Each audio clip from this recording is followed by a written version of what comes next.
Yo, what's up, guys? Today I'll be going through the full nutrition guides for aesthetics and health. So, to start off, we need to discuss the lies regarding fat. We have been lied to continuously in terms of what actually causes heart disease, and fat in general has been demonized by modern nutrition science and bodybuilding culture.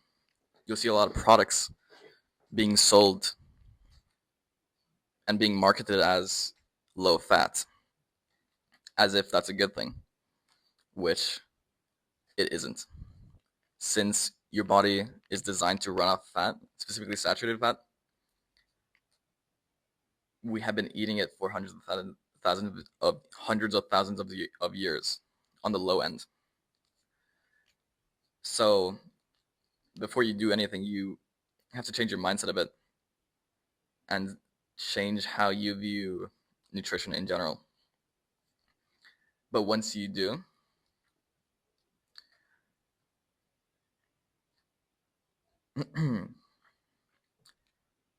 we know that humans have eaten the flesh and fat of ruminant animals for millions of years. And our bodies are biologically designed to be sustained by that.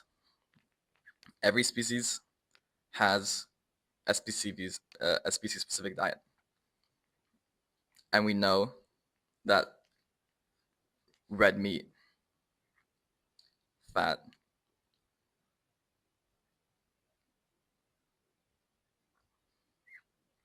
and we know that red meat and fat is what makes up the majority of our diets. That's what we've been eating for most of our development. So based on the Darwinian principles of evolution, that's what we should be eating. You would treat any other animal the same way. You wouldn't feed a cow meat or anything random. They are specifically designed to digest grass and to sustain themselves from grass. So, what can we do in the modern day to actually optimize our health? And when it comes to the gym, performance, things of that nature. The principle, the idea around this diet and diets similar to it is to more or less replicate what our ancestors ate, with a few adjustments considering that we are living in different conditions and environments inherently. So let's take a look at what the diet actually looks like. It's based around the muscle meat of ruminant animals, which is red meat, eggs, dairy, fruits, starchy tubers, honey. That's basically it. I don't think I'm missing anything. And ideally, these foods are to be eaten raw as well. When you cook any food, its fat gets denatured. It's inherently different in terms of how your body digests it. And a lot of the nutrition can be lost as well. So if we're speaking in terms of what is optimal, your food should be raw. But incorporating a mixed diet of cooked and raw foods can also show good results, and you can be healthy on a cooked diet as well. Overall. So with this diet, you've covered all your bases. And it is completely species appropriate, generally. Apart from the milk, apart from the dairy. But dairy is overall still good for humans. So now let's go through the key macronutrients here. So, fats in this diet. most of your fat should be saturated animal fat. Simply that. This is what we're used to eating. This is what we run best with. There's many positive things that come with things like butter, vitamin A, D, K2, and it's just what your body prefers to be fueled by. One thing to consider is that it can be jarring if you're going from a standard Western diet, something that's like 200, 300 grams of carbs, like very grain heavy, you would be dealing with simply less food in general if you are not making it up with fat. So if you're cutting it down from, let's say, 200 grams to closer to 250, 80 grams, you need to fill that lost energy with fat. And it's a big mistake that people make, is not eating enough fat on this diet. That's one of the biggest mistakes. It can lead to fatigue. You'll overall feel down because your body, a lot of time, they'll get enough protein, but it's to the point where your body can't even utilize it and instead converts it to glucose. So it definitely gets to a point where you just need more fat or more carbs in the diet, carbs from whole food sources. So now let's look at carbs from that. As I said, you have to be eating enough carbs to not fully. It can just be a big shock for your system. If you want, depending on what your actual goals are, if your goals are to feel the best and look the best in general, there should be carbs in your diet. If you're dealing with autoimmune issues or things like eczema, like Paul Saladino, then doing lower carb or no carb would probably be worth it, because that really clears everything. That's what Paul Saladino did. He first switched to carnivore and then slowly started implementing foods that didn't trigger him.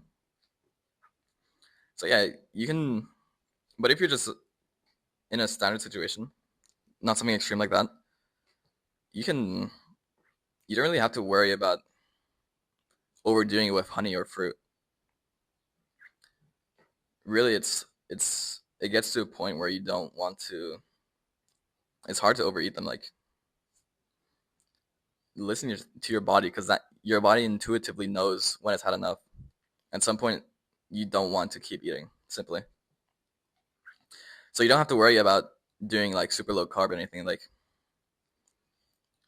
you will still see the benefits, and it's overall not glycating compared to what the standard person is eating currently. So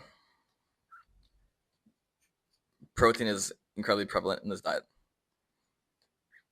If you are working out, you will have no issues hitting your protein goals, assuming you're eating enough. You'll easily be hitting 150 or more grams of protein. So scale that as you wish. Ideally, 1 gram of protein per pound of body fat, per pound of ideal body fat, to be specific. So the protein is very high quality in this diet, very bioavailable, and you're getting a lot of anabolic compounds, especially if you're drinking raw milk and such, because raw milk isn't inherently anabolic, since it is literally the thing that turns a little baby cow into this big, massive cow. So intuitively, it will be good for bodybuilding and things like that, and bone development. So to finish off here, a typical day of eating could look something like this. a lot of people like doing eggs in the morning.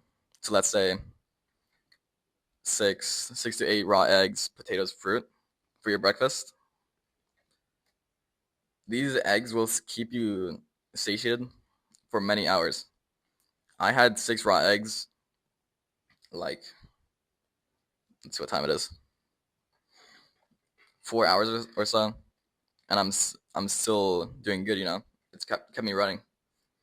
With what people usually eat, you get hungry after like an hour or two. Like, it's in a way, it's just filling your stomach up to create an illusion of satiety, but you're really not getting what your body is yearning for. So the next meal could be something like raw meat, butter, more fruit, more honey, whatever you're really craving. An important thing is to listen to your body and to actually eat the things that you feel like you're lacking.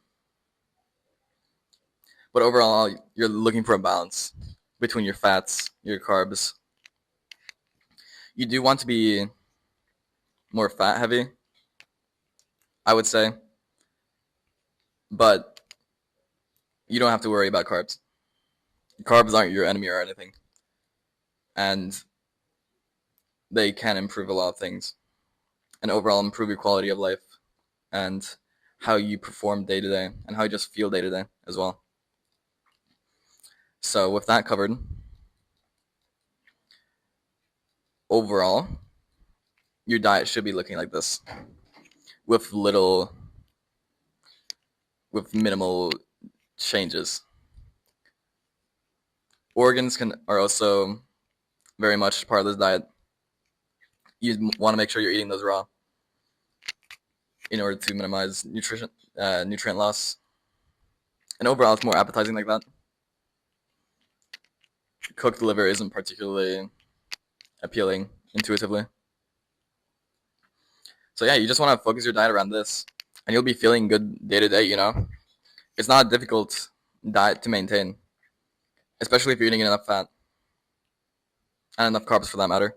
But usually, you'll really feel the difference. You really feel the effects if you're just not giving your body enough fat to do your bodily processes to overall keep you elevated. Then you'll feel negative effects from it, and you'll feel overall down. So yeah, that's about it.